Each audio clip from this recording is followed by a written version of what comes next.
Hello and welcome to the Xenogenesis podcast. This is episode 44, in which we're covering chapters 3 and 4 from part 3 Chkahichdahk from book 2 Adulthood-Rites of the Xenogenesis trilogy by Octavia Butler. And I am joined on my floating sentient male spaceship by my co-host. Michael Glinka, hi everyone. You're very natural now in saying, all those Oankali names. Like, you're literally a natural, almost native in Oankali language, Richard. I don't know about that.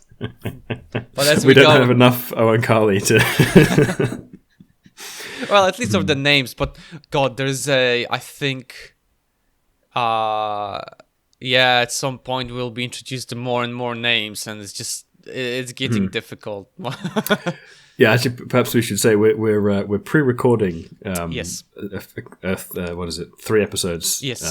This weekend because it's the Christmas break. holiday. So we will be basically away from our usual setup. So we're doing a pre-recording sessions for 3 episodes ahead. So they're released on time. Yes. Yeah. Release interval remains as ever every other week. Yes. You wanted to clarify something from the last episode. I had one minor point of clarification. I think I may have misspoken. I wanted to just clarify about naked mole rats. We mentioned them in the last episode, and I can't remember what exactly it was that I said, but I think I may have implied that it was just one sex that is the worker morph in the naked mole rat colonies. It's a mix. There's both males and females that are kind of have suppressed sexual maturity. The colonies are typically 1 queen and between 1 and 3 sexually mature males, and then the rest are I was going to ask. A mix. I was going to ask how many males are there. 1 to 3-ish. And then if the queen dies, then typically one of the females is capable of maturing into a queen. It can take a little while before that happens, and there's often some kind of scuffling and jostling for position in the colony while that happens. I guess there's going to be some competition for the queen position. Not even rhymed. No, actually, that's good. The other thing that had put naked mole rats on my mind was that the research institute where I work now has some mole rat colonies, which is good fun. Waiting for the selfie with the mole rats. Yeah, I have to go and see if I can visit them. I've seen them once before from some of Chris Fawkes' colonies from Queen Mary's when he had them at the Royal Institute in London, and they're kind of ugly cute. I mean, to be fair, those what's the name of the cat species that has no hair? I think they're more cute than the cat that doesn't have any hair. They're still disgusting. To be honest with you. I'm sorry. It's just like anything that's without hair, just ugh. Yeah, the hairlessness is pretty strange. Yeah.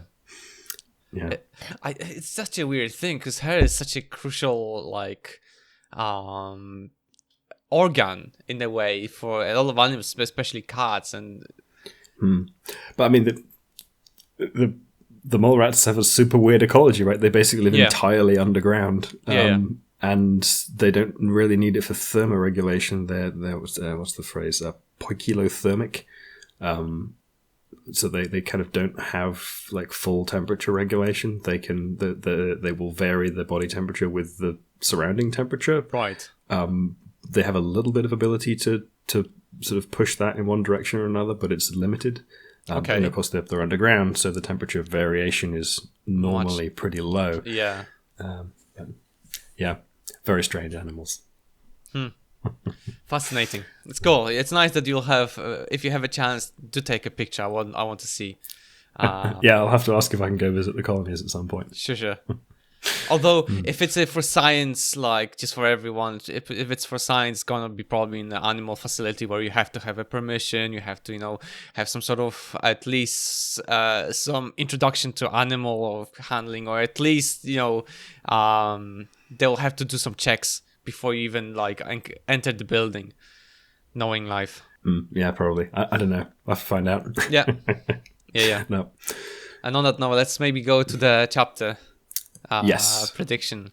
So for my chapter 3 prediction, I basically wrote Akin is walking back with Achis to the village, and also though he doesn't really want to, he's going to say his goodbyes to people. I wasn't certain what will happen. You know, those things are hard to predict without any insensitive, any sort of like suggestions from the chapter before. But hey, I was sort of right in a way. Yeah, I mean, you had a fairly broad one, right? It's just to go back to the village and so on. So, yeah. So I guess let's get to it. Yeah, let's get to the summary. So a feast was prepared for both Akin and his sibling Chkahichdahk. Is that correct? Chkahichdahk? I think it's Chkahichdahk. Chkahichdahk. Okay. Yeah. Chkahichdahk. And although people were enjoying it, Akin was just basically trying to endure it. And as the party was progressing, one of their sibling, Margit, came to Akin and showed him that her hand, a usually 7-digit palm, had now only 5 fingers. Being on the verge of metamorphosis, Akin looked at her and asked if it hurt, but the only thing she felt was sleepiness. It made Akin almost cry, considering the fact that when he comes back, she'll be after the metamorphosis and probably even with children. Chkahichdahk joined them, and when Akin showed Margit's hand, the sibling cried for the changes that will miss them. And as the conversation continued, Lilith joined, and when she saw what happened to Margit's hand, she pulled them to show others. Yeah, it becomes a party for her too. Yeah, celebration of metamorphosis. Although, can you imagine like going through metamorphosis and you're like really sleepy because your body is doing all those like important things, changes, and you're like, I just really want to go to sleep, and then like everybody's pulling you into party. Like, come on, so inconsiderate. How many times it happened during university? Anyway, Akin and Chkahichdahk got up together. They acted in unison in the same way paired siblings would, but the phenomenon always startled them and never gave comfort as it would to the properly bonded siblings. But alas, they were moving together towards their oldest sister, Aya, who was an oldest construct adult in law. She already had experienced all the things that were happening to Margaret, so she was the best means to discuss this. They sat on either side of her. She immediately tangled her sensory tentacles with Chkahichdahk, but Akin had only one in his mouth, and although the resistors liked it because it was not visible, it was awkward to connect with the Oankali. But Aya pulled him under her arm and used her body tentacles to connect with him. Yeah. I can certainly see how that would be inconvenient. Yeah, you'd have to like literally just stick your face into somebody's like body and it's just like, yep, that's the way it is. Yeah. I can imagine in our society it would produce probably quite mixed reactions. Yeah, just kind of licking people in like inappropriate ways. I wasn't going to say that, but yes, that's exactly. Seems. I mean, it's more or less a necessity. Yeah. If that's no. But I mean I suppose for the Oankali, it's a bit less odd because they have all of these strange combination creatures with the tentacles in unusual places. But still,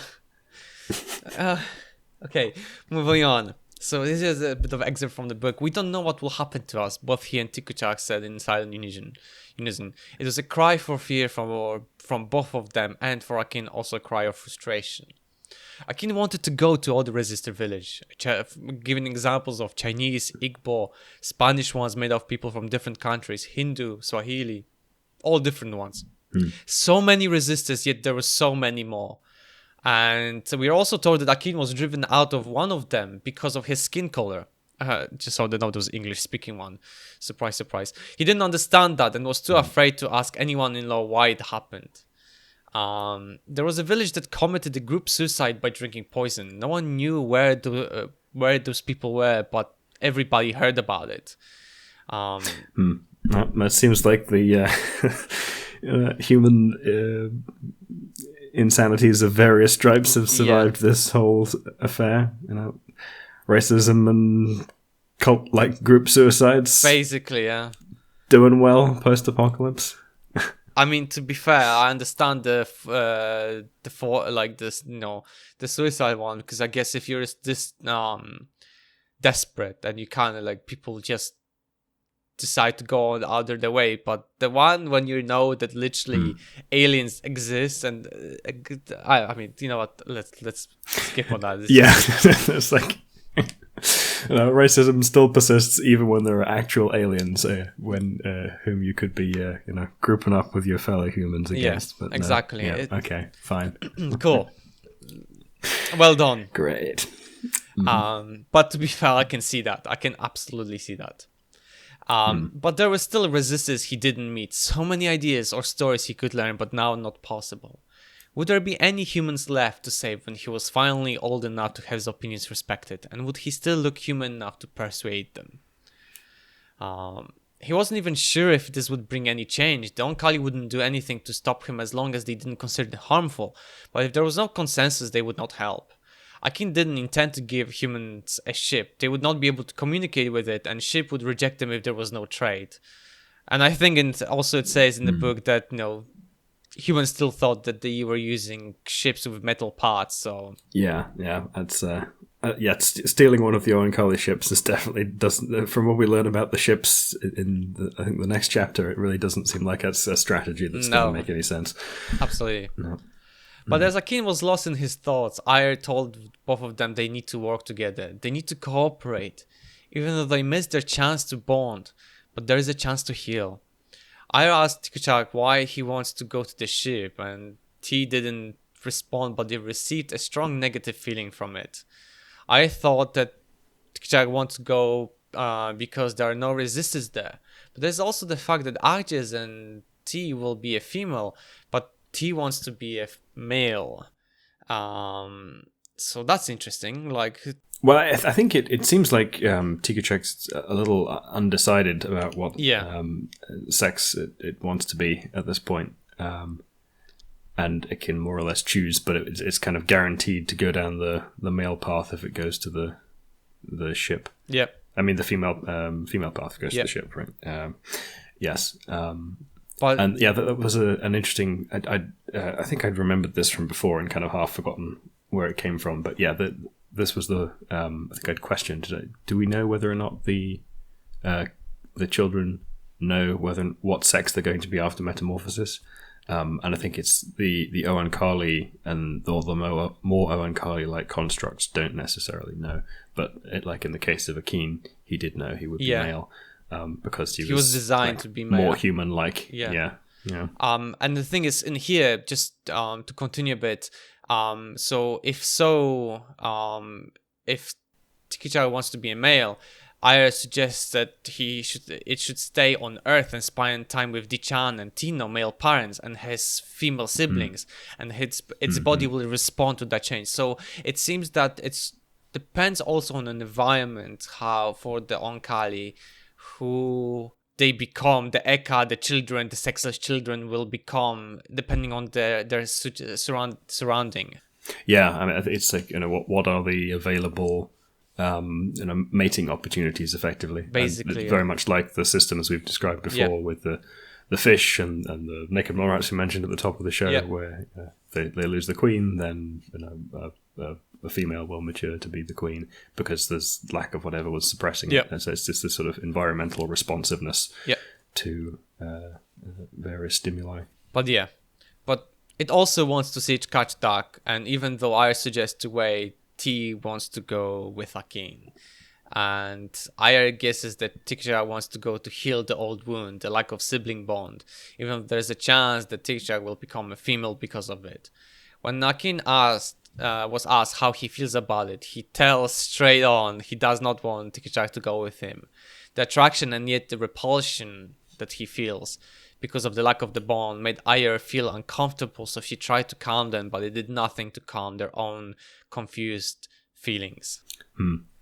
There's an interesting bit in there about the way that they, their kind of tightly bonded communication, right? Their sort of chemical communication almost that they do, or nervous communication that they do when they're connected with their sensory tentacles. Effectively, they can't lie.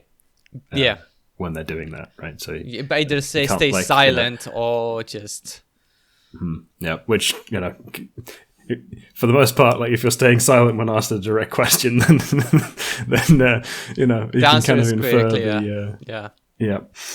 So it's an interesting dynamic that they have, and it's another one of the sort of aspects of Oankali society that is really quite interesting, because they would find it difficult to lie and deceive one another if they have this this kind of option of a mode of communication that more or less makes that impossible. Absolutely. Yeah. And it's one of the things that makes me think about what contributes to their kind of seeming political unity and stability over time. It's because perhaps this inability to deceive. Yeah, I think that's the big part of it. That you can't really tell those white lies that often politicians are famous for, and I guess that's the reason why they have such a successful consensus, because you can't bullshit your way out. You have to have solid evidence for a lot of things to make your decision on.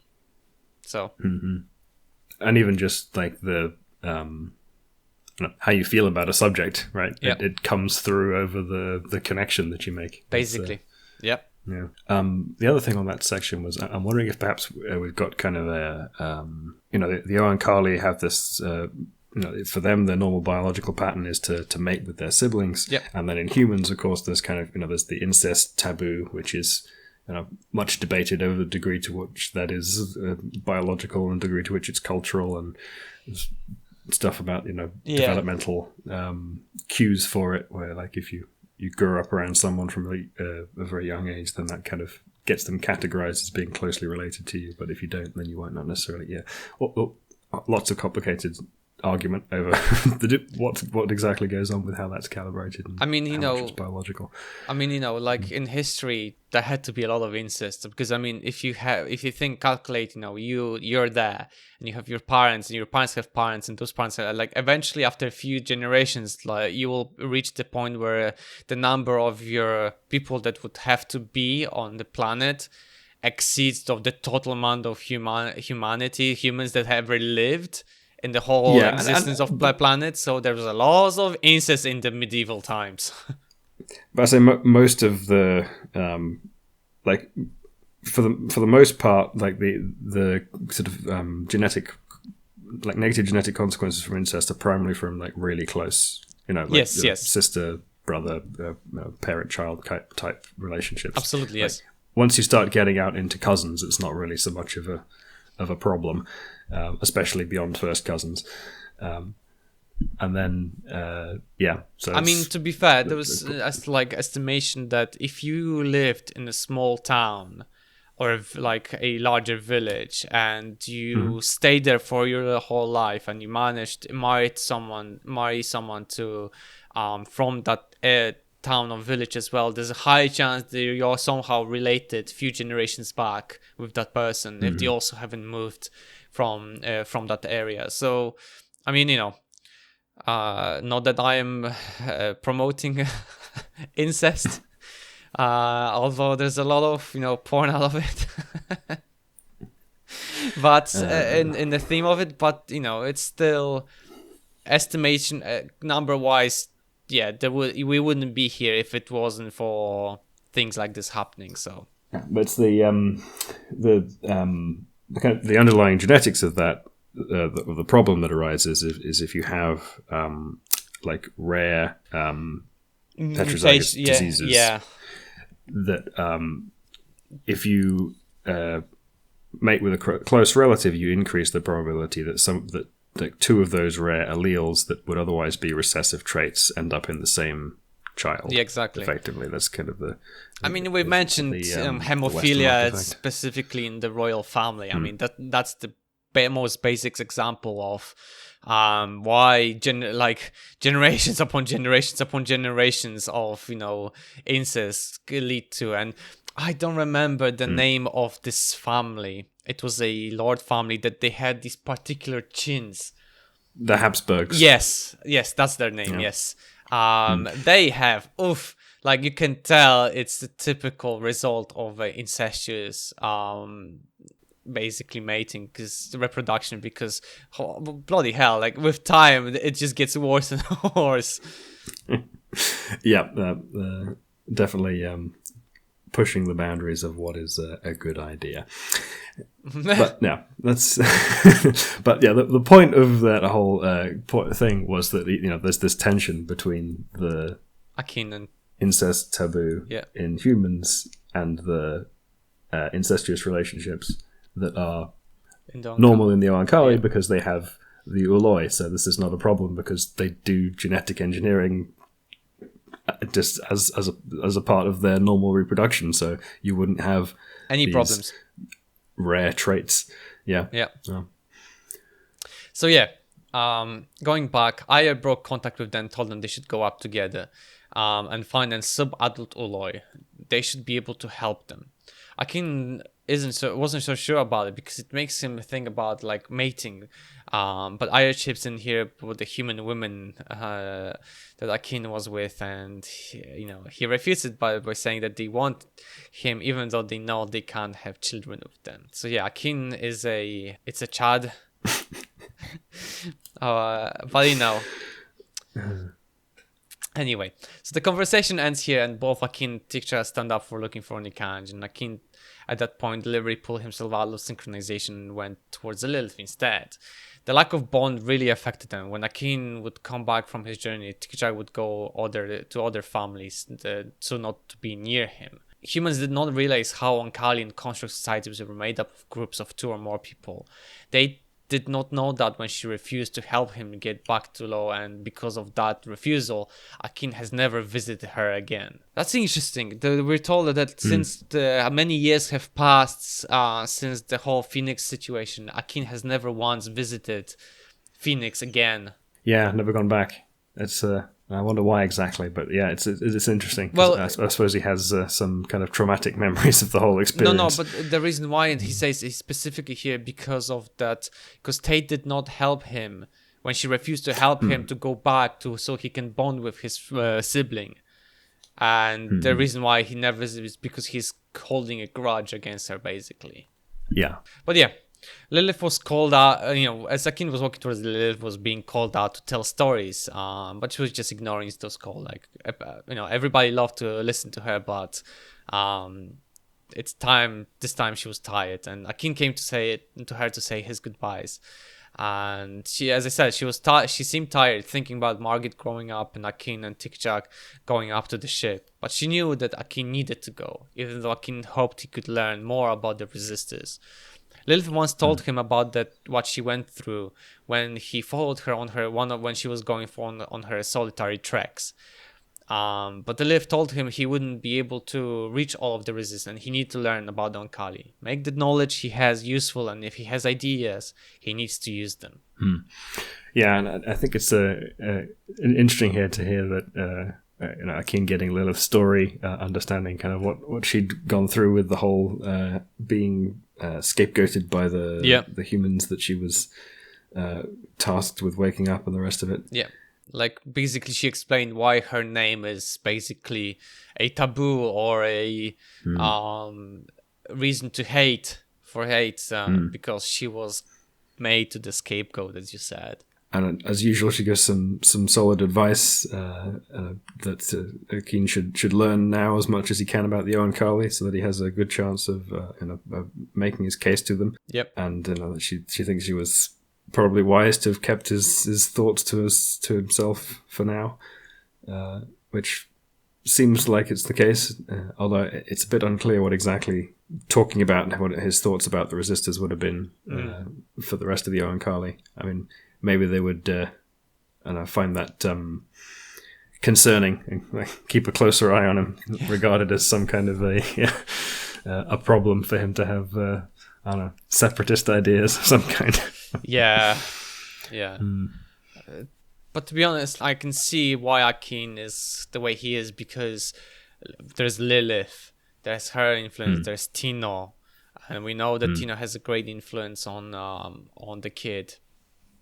And all he thinks he experiences as a 2 or 3 year old, all of it they basically the Oankali, whatever is coming in next book or so, because I don't think anything will happen this book, but next book the Oankali have basically laid down the path for themselves. Akin is going to be, whatever reason, he's going to be the catalyst for whatever is going to happen. So, and they made it that way. Mm-hmm. Yeah, I'd say he seems to have been very kind of well placed to make the case for the resistors to the Oankali. To see whether or not that, or how well that plays out. Yeah. So yeah, the chapter ends with Akin asking Lilith if she will come to the shuttle with him, to which she say yes. They both stand up and start heading to it, and while some humans in conscious started to play music, and that's where the chapter ends. Speaking of the humans in conscious started to play music, it says that the Oankali don't like playing music. They just, it irritates them. I wonder why. Huh. Oh, that's interesting. Because it's like, like there's a traveling construct band basically that goes from village to village, and like they play music, and the humans and the constructs like it, but the Oankali themselves, they just scatter away. They don't like this stuff. Given the resistors' ideas, we'll be using those directed sound weapon doodads. God, do you remember this old sort of horror, a space horror movie, sci-fi movie called Mars Attacks? No, I don't think so. Oh my god, like we were talking about, it's like a sort of comedy where they play this song, like the aliens, Martians come to Earth, they send a message, and then basically we come in peace, and then they start just killing everyone, instinctively, and then some old lady is playing this music, and like when the alien comes into her house, its head explodes. And that's how they fight them, basically, because the music, the sound, the musician is producing with his voice is just making their head explode. I just imagine that, just okay. But in this milder case, yep. I'll send you with the image of those. I'm sure you've seen this somewhere. I've probably seen the sequence. I've not seen the film. Yeah, I'm sure. And it's this really characteristic alien. And then I'll show you what music later on. But it's okay. But yeah, I just imagine this way. Yeah. But those hyper directional speaker things are really impressive.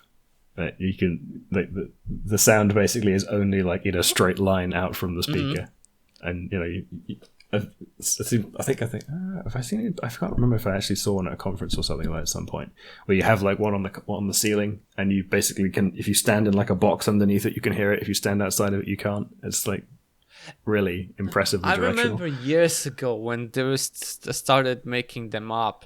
It was as interesting as the guy who talked about it sort of explained it in this way, that light, it can be a particle and a wave, so why can sound not? I remember this vividly, he said this phrase, and I just said, I thought, I was like, oh, that's an interesting, but when I think about it, that's a really bad description of it. Yeah, that doesn't seem like a good analogy at all. No, it's really bad analogy now when I think, when I now think about it. It's just, yeah, sound and light are completely two different concepts, man. But yeah, I think, because I remember this document, this documentary slide, I guess, adds old things. You can't really tell what was what, when it was a product placement or not. But yeah, I remember this when he said, I was like, huh, okay. But yes, we got sidetracked into directional sound.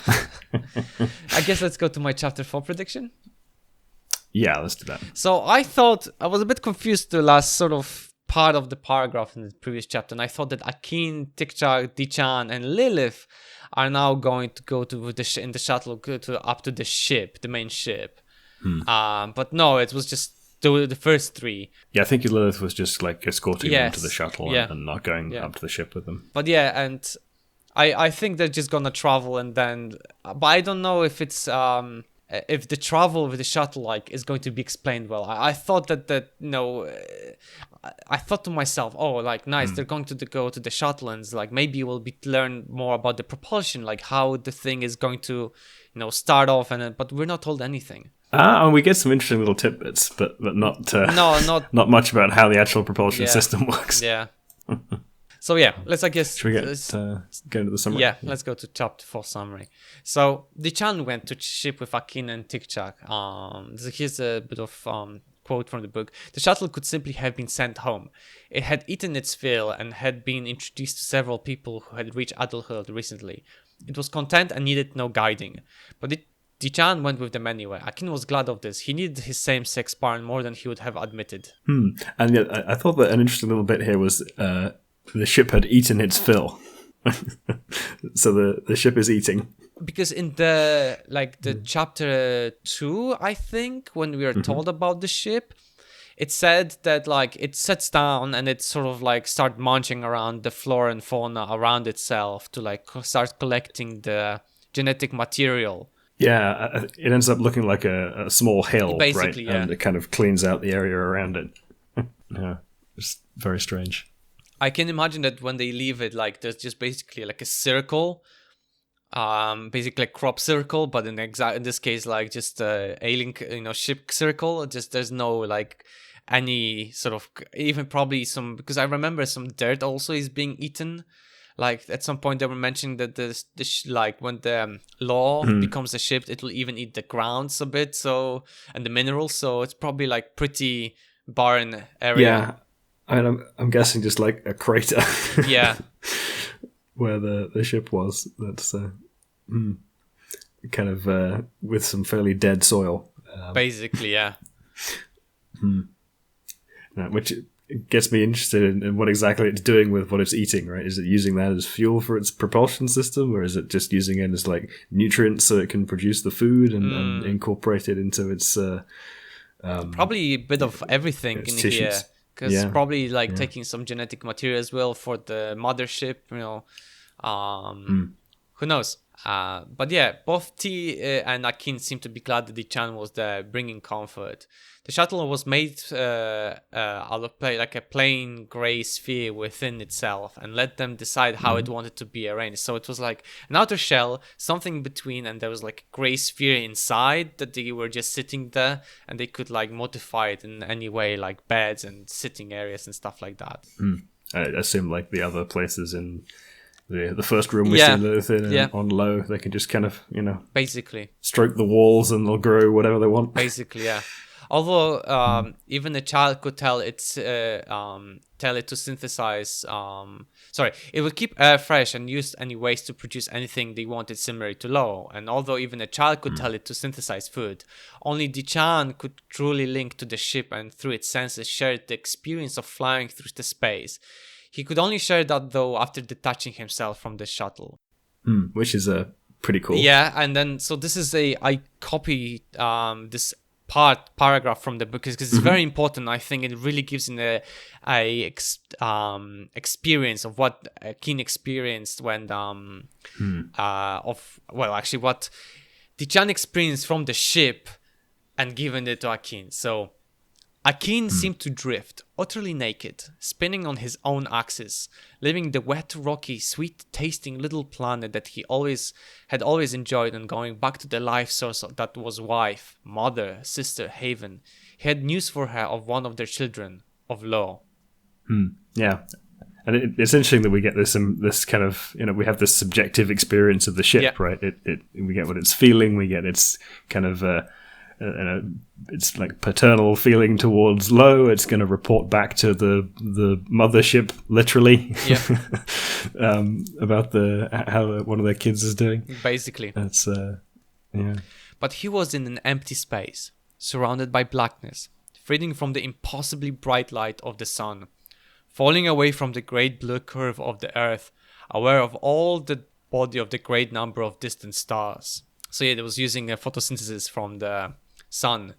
And to be fair, like without the Earth atmosphere, he probably was getting quite a lot of more energy than it would on the Earth itself. A little bit, I imagine, yeah. But it's interesting that it has this. I wrote down photosynthetic. It's not explicitly there, but I assume photosynthetic. I suppose it could be like photovoltaic or something. Yeah. But biologically, it might well be photosynthetic. But yeah, it's doing something to make use of the energy from the light of the sun. So that's two energy input sources we've seen, right? It eats stuff and it gets light from the sun. So it's the usual Oankali type thing of getting everything from the environment and using it if they can. They were gentle touches, and the sun was a great confining hand, gentle but inescapable. No shuttle could travel this close to a star then escape its gravitational embrace. Only Chkahichdahk could do that, powered by its own internal sun. Its digestion utterly efficient, wasting nothing. Everything was sharp, starkly clear, intense beyond enduring. Everything pounded the senses. Impressions came as blows. He was attacked, beaten, tormented, and it ended. What experience! So it's a very, very intense sort of sensory input, apparently, that this ship experiences. Yeah. And I also like the emphasis on like it's aware of where all the stars are, right? It seems as though it has, some sensory capability in there that will be, useful for celestial navigation, right? Yeah. If it has the ability to just sort of, map out the positions of all the stars, it can use that to know where it is. Yeah, absolutely. And what's interesting is that the own internal sun, its digestion utterly efficient, wasting nothing. So does it mean there's an actual like a Dyson sphere? It's like a Dyson sphere, or is it more of like its digestive system is so efficient? It's basically like its massive engine, like its core. It's just. I mean, it would definitely seem to imply something involving fusion, right? Own internal sun, I'd say, means fusion power for Chkahichdahk, not the shuttle. Just to imply that. But like an organic thing being able to confine a fusion, like I mean, we're talking about several million degrees of temperature in here, and the pressure, incredible pressure for that to happen. I mean, that only has to be very locally, right? So, I mean, it depends what fusion technology we're envisaging here, right? So, if you're talking about a sort of tokamak-style plasma confinement type so deal like with where you have super ongoing magnets that contain that sort of, I can imagine that magnets, there will be electromagnetic field around it so that it confines that sort of temperature and that source of energy. But still, I mean that's the kind of extreme end of like you have a lot of plasma that you're keeping around for a long period of time, and you're having to confine it to some degree, and that it's unstable. It's difficult to confine plasma. That's part of the problem that we have with making fusion work. But there are other fusion methods that don't necessarily require like ongoing high temperature environment on a large scale, right? There's the inertial confinement type methods with big lasers where you just kind of squash a tiny fuel pellet into a small space, and there's a whole bunch of variants on that. Right. And then there's the what do they call it? The Z something or other. The one where they basically have like it's a plasma confinement based method, but it's electromagnetic. So they have like kind of linear plasmas, and they like pinch them together. Z pinch, something like that. I forget what the technology is called. Right. Yeah, but that's kind of a much more localized thing where you have your nuclear reagents in the same space as one of these plasma arcs, and they get squashed in a little space. Okay. But none of those are particularly great for like actually extracting the output of that into anything other than heat. I mean, my like pet favorite fusion technology, which is a bit of a weird one, because it has such a really nice, elegant, several really nice, elegant aspects to it. But I don't know if it would ever work in practice. It's yet to be kind of like really proven out as any of the fusion technologies have. But it's one I find really interesting. It's called dense plasma focus fusion. Okay. So all you really need for this is an electrode, some capacitors, a vacuum chamber, some boron, some hydrogen, and a coil to generate electricity, in theory, right? It's yet to be worked out yet. But a couple of the nice things about it are the fusion reaction itself is PB11, right? So it's a proton with boron 11 as your inputs. Okay.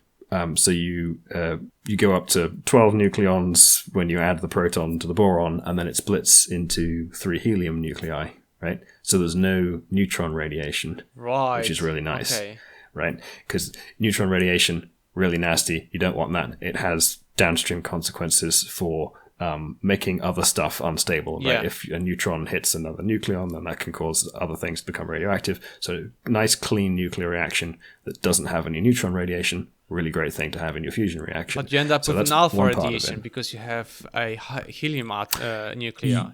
But alpha is super containable, Yes, yeah, right? of course, Alpha is like, that won't get out of the reaction vessel. You get an X-ray flash, but it's not super high energy.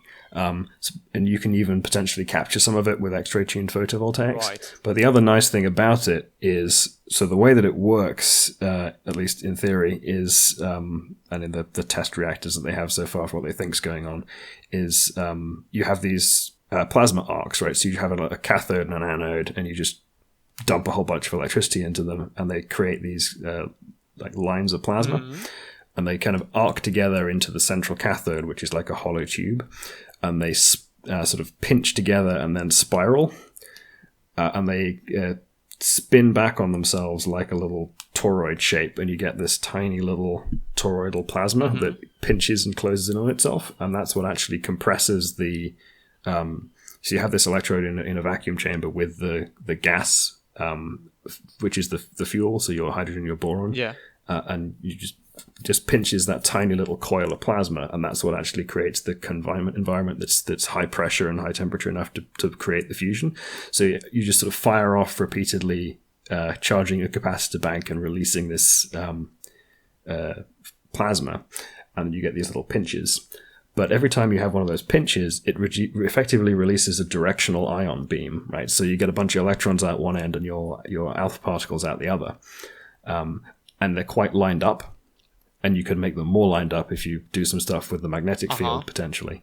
But that means, a nice directional flow of charged particles. All you have to do is stick a sophisticated coil of some kind in there, and you've got flowing current. Right? True. So this whole thing is like a static, a solid-state fusion reactor, right? You don't have to mess around with any heat exchange or doing something where you're using the heat generated to heat up water and generate steam for a turbine, right? It's none of that nonsense. It's just solid state, right? You have nice directional ions, a little bit of an X-ray flash, stick some shielding on there, and maybe even some like gamma-tuned photovoltaics, and you've got something you could probably stick in a shipping container after a few years of development, right? So really nice. Yeah, it sounds really... Theoretically, it's a really nice system. Yeah. In theory, but in practice, what are the limitations currently at the moment? In practice, getting the reaction to work well is tricky. Oh, okay. I think they've had issues with like the electrode getting vaporized and poisoning the fusion reaction. Okay. They don't have a lot of they don't have a lot of funding for it, relatively speaking. It's a pretty small project, but the actual like yields they've got are really impressive by comparison with some of the other big projects. Right, they're way better than Lifter. If it's something that's probably sounds really good, it's not going to be funded because at the moment it would solve too many problems, and nobody wants to solve problems nowadays. So hey. Yeah, sorry to put a bit of dark note on that, but it's true. Yeah, but yeah, there's a bunch of fusion stuff out there that may well not be the best one, but I found it the most like kind of interesting and kind of theoretically compelling in that it has all of these really nice little features that if it just works out, then this is really cool because it has a really straightforward translation to how to actually convert it to making power. Where most of the other fusion stuff, it's like, well, we're gonna make the fusion work, and then we'll figure out how to turn it into power. But there's no anywhere like plausible, straightforward way of making all of the heat from the fusion and translating it into something you could actually use to heat water. It's like, how are we actually get any energy out of this? Yeah. Whereas this one has a very straightforward path to making some energy. That sounds really interesting. I do hope that these technologies will become more widespread in the future, but as the world is functioning at the moment, I feel like we'll not have even time to ever develop these technologies because, everybody's just ignoring things like global warming and stuff like that. So we'll not even have a chance to experience any of this good stuff. But anyway, enough of my dark side. We'll figure it out. Dark, pessimistic point of view on this side.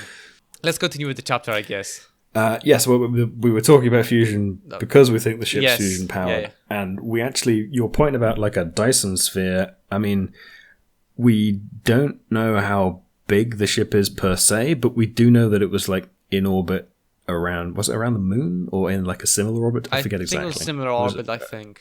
Yeah, which like, I mean, if it actually had like a solar mass entity, it would, and that was in the solar system, it would have like fucked up all the orbits. Right? So I'm assuming it's not actually like sun scale because although I don't think it's going to be anything like that, because it mentions the digestion system, so I suspect it just has some sort of a digestive system, like a stomach, basically, that whatever it's given to it, it's 100% efficient. But I mean, own internal sun, that screams fusion to me. I would say it's more of like a core of some sort, but like a planetar core, but I don't know, made of organic matter or something that, it. But I mean, remember, like, biology is just nanotechnology. I mean, slightly different packaging. But I don't think we'll ever get any more explanation to this stuff. So yeah, probably not. Because I mean, it's just the reason why I'm saying is that because when the first episode when we recorded and we were talking about the telio, those slimy beings, and we thought it was superconduction and levitating over there, like, so that's why I'm like a bit more like it's probably not technology in any form, it's probably some sort of organic solution, but I mean, there's no real chemical energy solution that gets you to interstellar travel at reasonable pace, in all likelihood. I mean, to be fair, I suspect that you don't need a pace if you are making something, like to stay in the space. So, but I mean, the thing does seem to be more or less, or like nearly infinitely self-sustaining. With the occasional addition of a few things that it loses to vacuum. I'm telling you, it's some sort of stomach, and its propulsion is basically big fart bubbles that like push it through the space, and that's basically it. And now you have in your brain a situation of giant ball just farting through the space.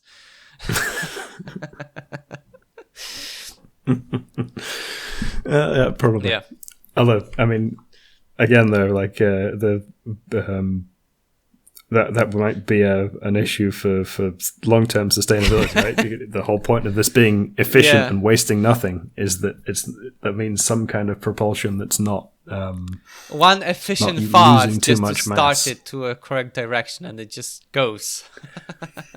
But like the thing that you have to do, right, to get to lose the least mass when you're making a propulsion system is to get the momentum change by making the speed faster, right? That's the whole way that like ion engines work in that they use for satellites, right? So if they can accelerate up some very small amount of mass to a very high speed, they can still get acceleration at a low rate but not lose much matter. So maybe they've got something like that going on in there. Yeah, that's interesting. Unfortunately, probably we'll never know. So that's that.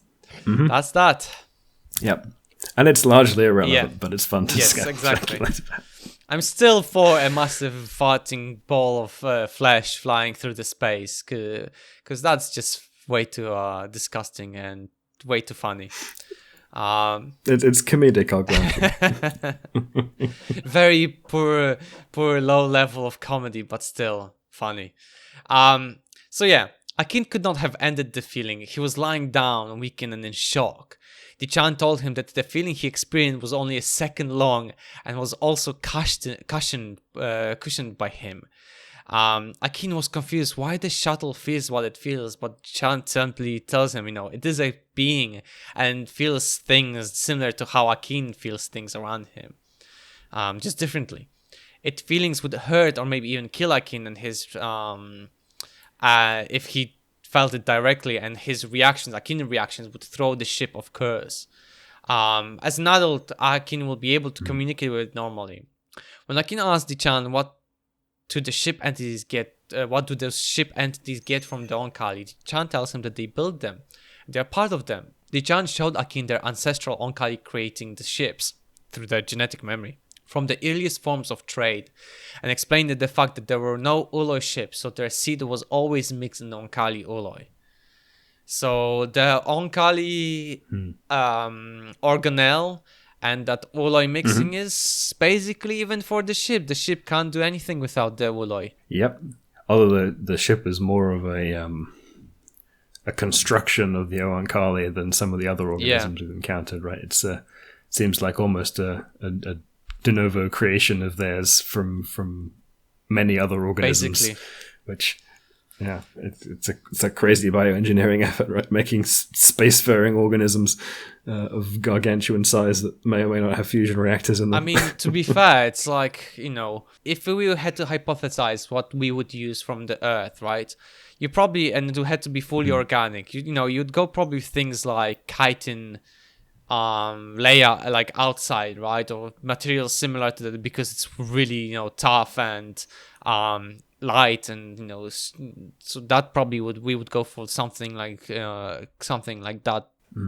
I mean, you might even end up having to go like full synbio stuff and making novel enzymes that can potentially make new materials and stuff. But why not try and engineer an enzyme that can like spit out carbon nanotubes or something? Yeah, that could be it as well. Like, we could either go full on like, we're just gonna make all those materials that really give us amazing tensile strength. But I was just trying to think of like, what would animals and insects would you utilize that exist on the Earth?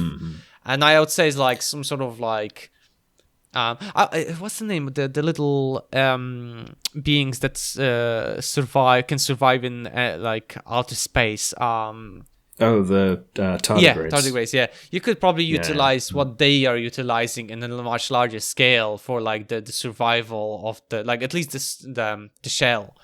I mean, I think a lot of the benefits that they get from it is a consequence of their scale. Yeah. Like, because they're so small, they can like gravitational forces matter a lot less to smaller things, right? This is why, like, when you throw a spider out the window, it's probably going to be fine. I mean, the dominant forces are on the scale of like electromagnetic interactions, not gravitation. Like, I mean, it's similar to like, things like ants. They don't die from fall down. They don't have fall damage, basically. Like in games, because their size just like, they don't like, the terminal velocity just never exceeds anything that would deal any damage to them. But it's an interesting concept. Like, what would you utilize on the, like, if you sat down and be like, okay, so tardigrades outer shell, you probably would have, like we talked about this, we probably have to have a very high like tissue metabolism, like not metabolism, but like utilization or recycling of tissue around the outer shells, like a high turnover. Yeah, because probably the outer space radiation would affect it in some way. Well, I mean, that, or just something that's very static and resistant and can be kind of grown out in layers almost, right? Where you can just have the outside like peel off or be subject to some kind of recycling process where, I mean, so if you can talk about it more in terms of like a whole ecology, right? Because you can have other morphs that can go over the surface of the ship outside and like eat the outer layer off, basically like a bacteria shell, eating the dead skin of the and or like one of those the fish that service other fish by eating the parasites off of them and cleaning the dead skin, that kind of thing. So you could have like a big tortoise shell type deal where you have some thick layer of a tortoise shell's keratin. I don't know. I think it's keratin. Something like that. Yeah. So you have this kind of layered hair-like structure, and you just keep growing that from the base layer of skin, and then travels around just something that goes and eats the stuff off the top. Yeah, it's interesting. So the fact that the Oankali have made control of so many things with their by utilizing the oolois, and everything is basically requires an ooloi in their reproduction. Yep. The ooloi decide who breeds and how they breed and when, and what the mix is. It's they're the focal point for all of the reproduction. Yeah. And I think here this chapter goes into a more explanation. To be honest, what we've discussed before about the ooloi and construct ooloi. So Akin points out that there are no construct ooloi, and Dichan tells him that they feel more secure when they feel more secure about the male construct than there will be. When T asks why, Dichan tells him, his direct quote, "They must be given more human characteristics than Oankali-born construct males," Dichan answered. "Otherwise, they could not survive inside their human mothers. Since they must be so human and still male, and eventually fertile, they must come dangerously close to fully human males in some ways. They bear more of the human contradiction than any other people." And, the human contradiction, as the Oankali call it, the intelligence and hierarchical behavior. Akin didn't feel any of it in him, but Dichan tells him that they need to wait until he becomes an adult. Nikanj believes that its work on Akin is exactly as intended to be, but the Oankali need to see Akin's full maturity before a construct ooloi is created. And Akin points out that it will be an Oankali then, and nothing will be left of the humans. Dichan points out that Nikanj tells humans they are more symbionts, but whereas Akin believes they are predators. Why? And as Akin was watching Dichan and T silently communicate, Akin looked at them from the perspective of a human and found them horrifying and disgusting, and as basically predators. Yeah, and just thinking of them as predators, right? They're a terrifying predator. I mean, they are. Like, no matter how Nikanj described, they are predators. The trade is only trade in the war. In more cases, you take and give nothing back. I mean, yes, they give back. They're probably not going to die, and then they can modify their memories and be stronger, faster, whatever. Yes, that's one thing. But in terms of like the fact that we still know that there's the Oankali Agi, those that they don't mix with the humans, shows that these are this is not a symbiotic behavior, it's a predator behavior, like predator-like behavior. Or parasite? I mean, I don't know, because I mean, I think the Akjai shows that they are taking some kind of a risk with the trade, right? It shows. Well, yes, of they course. are taking on the traits of the thing that they're trading with to some degree, and that might not go well for them. Yes. But if you imagine, right, you would have a fail-safe. Sorry, there I can't. Fail-safe. Sorry. Basically, like, I can imagine the Oankali be like, yeah, we don't want this, so they just release this pheromone, and this pheromone just basically kills everyone. Yeah, and I mean, as predators, they have the sting, they have the super advanced perceptual capabilities, so they can just see everything, they can move completely silently. Yep. They're just a generally terrifying predator, and they're very intelligent also. So they can breathe, they can stay underwater, have no problem, and if they wanted, like now, they can literally regenerate themselves after sustaining some damage after a few hours. So, pretty terrifying. Yep. Although they're usually not planning to eat you, they're planning to incorporate you into their. I don't know what's worse. Into their breeding plan, which is probably worse. But the conversation continued between Akin and Dichan with the fact that the constructs are a change to the Oankali species that is taking place, and it's a danger that must be controlled. Otherwise, there will be death of their species. There's a fear of a human-born males leading to the destruction of the construct species. But Dichan doesn't think so because the ooloi were very careful checking each step and each other. And if they made a mistake, only Agi will survive out of the Tate and Dinsel.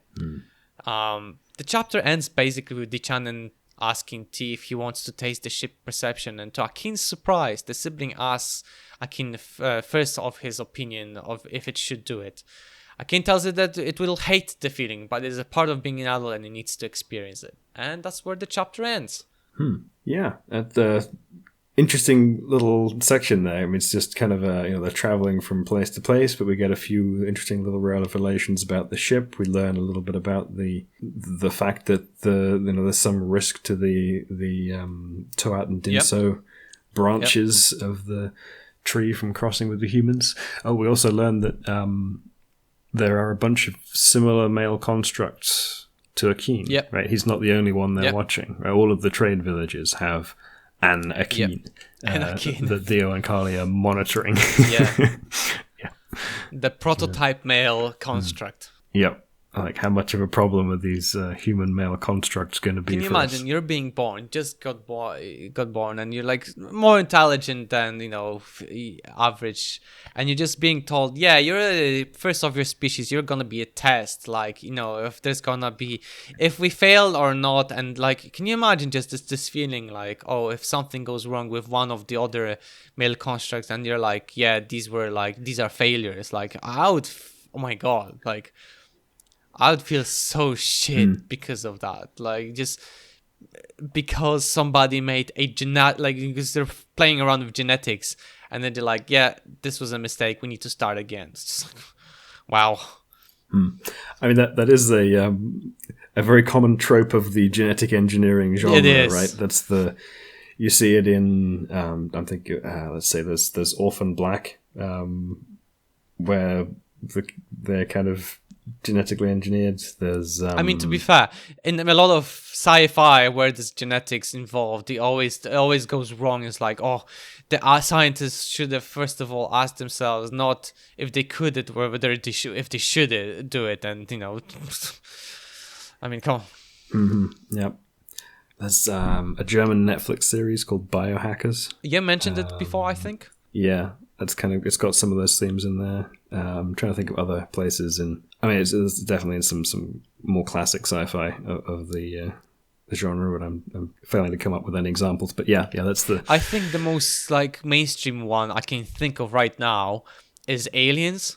Mm-hmm. Like, I think Aliens, I don't know which numbers, they mix the alien DNA with the human DNA.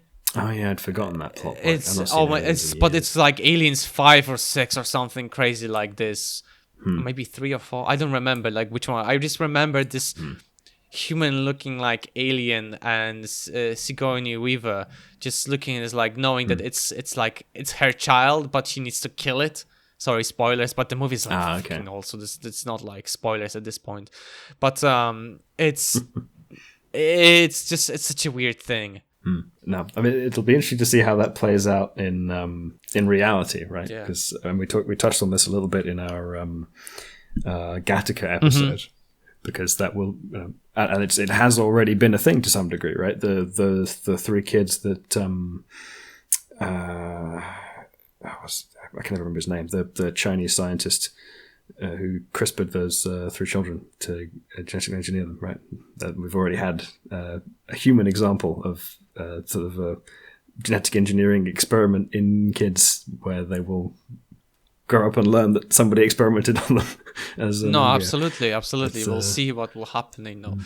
We will end up with this sort of cyberpunk dystopia where basically behavior where when rich people can actually give it a bit higher muscle density so he can be a sportsman and stuff like that. And as things are hard already enough for people to sort of to compete with, now we have even further issue of competitions and stuff like that. And obviously, but it's going to be a interesting thing probably in a few decades. I mean, I anticipate that eventually it will be effectively the norm.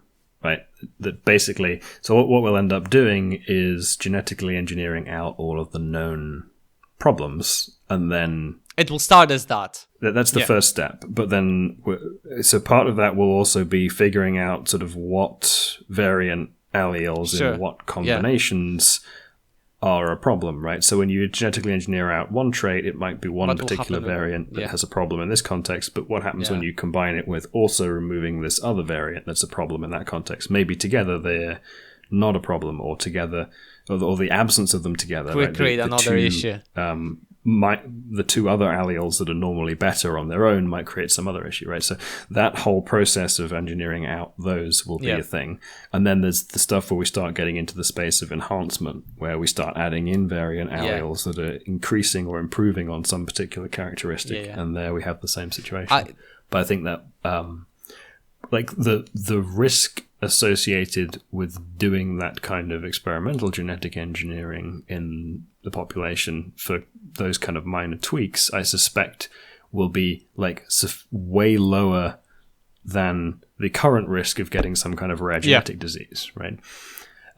So it might well be something that we're willing to shoulder a little bit of risk for ongoing improvements. It depends on where it's going to happen. Like, I mean, in places like if Europe still going to exist and continue, it's probably not going to happen there. But in countries, China, where they don't pull punches, they will definitely push things for for stuff like that. There's definitely is going to be something like where they're just gonna be like, yeah, there's money, there's the willing, let's say inverted commas, subjects that are happy to provide means to create babies, and go for it, go have fun.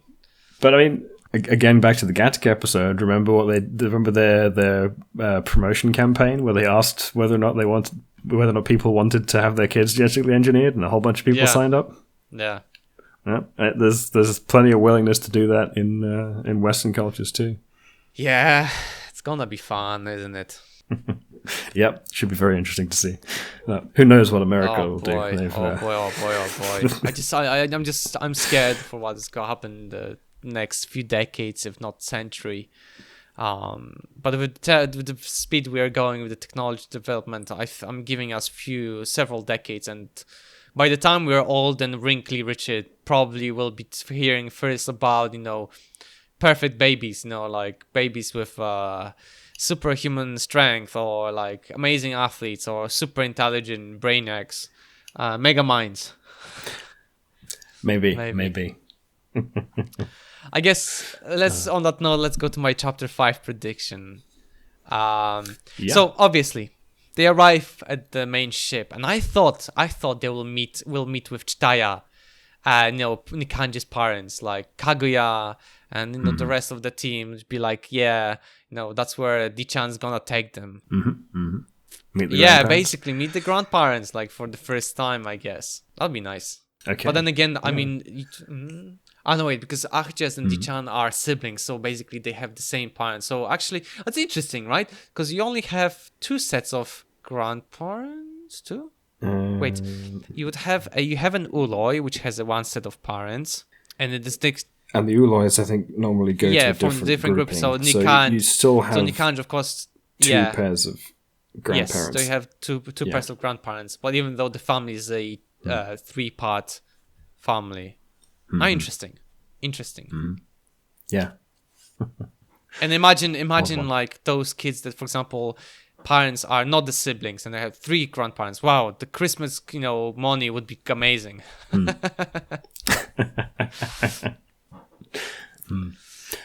Actually, that makes me think again about so there's one other thing that I think we didn't mention, which was I talked briefly about the inability to deceive as being something that might contribute to the Oankali political stability and their ability to sort of come to consensus, as I like calling it. But the other thing I think might be interesting there is their kind of genetic memory, right? Their ability to have effectively a first-hand knowledge of really deep history. They can learn much more effectively from the lessons of their own history,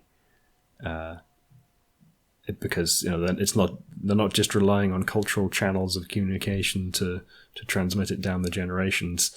They can kind of seek out and experience the genetic memory of it much more vividly. Where you got? Which I think about it's just another thing that I think might contribute to the political aspect. Okay, because I was thinking about the grandparents got me thinking about. I was just thinking about something, and it just made me realize something that I don't know if I would be happy with. Like, imagine you have the genetical memory, right? Imagine as a human having the genetical memory, and can you all those memories of people that were involved, and you can. So the memories of imagine someone in your family cheats on one on another, and then there's this massive break and this argument. Can you imagine the generations of conflict within your family, and all these little aspects and stuff like. Can you imagine like knowing and remembering all of this nonsense? I mean, it seems like we kind of discussed it before when we talked about the genetic memory, that it's not all like immediately to hand, right? It seems like if you want to know something from the past, then you have to kind of go look it up or like seek it out in some fashion. It's not like sort of intrusive thoughts type memories that like get triggered by just thinking. But can you imagine just going like, oh, I'm gonna check up my family tree line, how they were, who they were, their behavior. I would fucking hate that. Like I would literally be like, nope. Absolutely no. Please erase that memory from my brain. Like I would go to any ooloi, just like do whatever. Give me an electrocution shock. I just don't want to remember any of this. Like just thanks no. Like can you imagine? Can you imagine how much of like memories of like people basically banging would there be? Like Yep.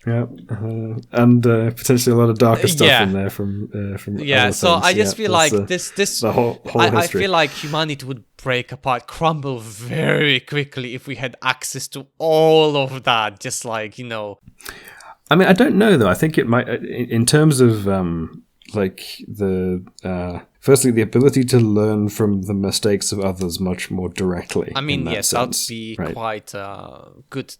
And the capacity to empathize with people who were, different to you much more directly, right? I think that might actually be a force for not repeating the mistakes absolutely. of history. In this case, yes, I absolutely Yeah. believe. But I just feel like like as humans, we would have a like 18+ section where basically you don't have to have porn because you could literally just look up anyone.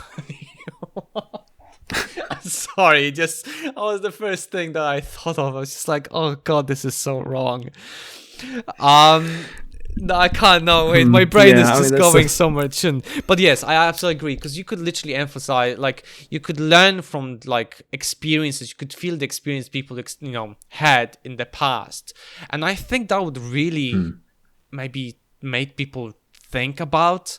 Hopefully, if they have like they're not complete monsters, to like what people experienced, right? Like, I mean, there are a lot of issues that people nowadays we could probably solve is through like making people experience exactly what those people were experiencing, and then I'm pretty sure a lot of problems that we're experiencing nowadays would very quickly disappear if people were made even to listen to or experience what those people experienced. I mean, it'll be interesting to see how the advent of like much more widespread video recording technology impacts future history, right? Because assuming a decent chunk of that survives, it gives us a much more direct view of all those TikTok videos in 100,000 years. People like, yeah, this is all what they were doing. Is like, this is culture, like a religious thing. Is like, God, no, please stop, no. So future archaeologists like interpreting the YouTube archive. Oh my God. Going down the rabbit hole of these weird videos that you have, and all the weird shit that's in the weird content corner. No. My God, that's so embarrassing. Why? No, we should erase those things and just leave the good stuff. No, but like, I mean, at this point, we're creating. I remember YouTube released like a statistic that we're like creating so much content that would take like thousands of years to actually rewatch it. Like, and I feel future archaeologists will have like, if this survives and some format, future archaeologists would have a field trip for decades and decades and centuries even. Like, I mean, can you imagine? The challenge would be, like, assuming we have a continuous civilization, right? You'd never be able to keep up with it because the volume of material would just be growing forever. You'd have to just, you'd go back in the archive and look over some stuff from one period of time and be like, okay, well, this is apparently what the... I mean, like, can you imagine, like, somebody just like, historian sitting and watching those 10-hour videos of just, like, like, on loop of, hey, like, the song music on loops, or just, like, memes on loops, and it's just, like, 10 hours. I just... No, apparently people in this era just sat and watched computers for like hours and hours at a time with the thing on repeat in a loop. It's just like... Maybe it was some kind of ritual, part of a religion. They always think it's some kind of ritual, part of a religion. Oh boy, oh boy. Oh dear God. For the future historians and archaeologists, I really am sorry. I apologize in the name of our civilization, but we did bring this to ourselves. We will be remembered for all the... If this goes in the archive. archive. We'll be remembered for all this nonsense instead of the stuff that we should have. Oh boy, oh boy. Yeah, I guess on that note, on that cheerful note, we should finish here. Yep. Well... Goodbye, future historians. I hope your experience of our era wasn't too traumatic. Well, I feel like the future historians will really need the proper therapy after this. But yeah, thank you very much, everyone, for listening. We're Xenothesis. You can find all the places we upload our episodes on xenothesis.com. I was Michael Glinka. I was Richard Acton. Bye. Bye.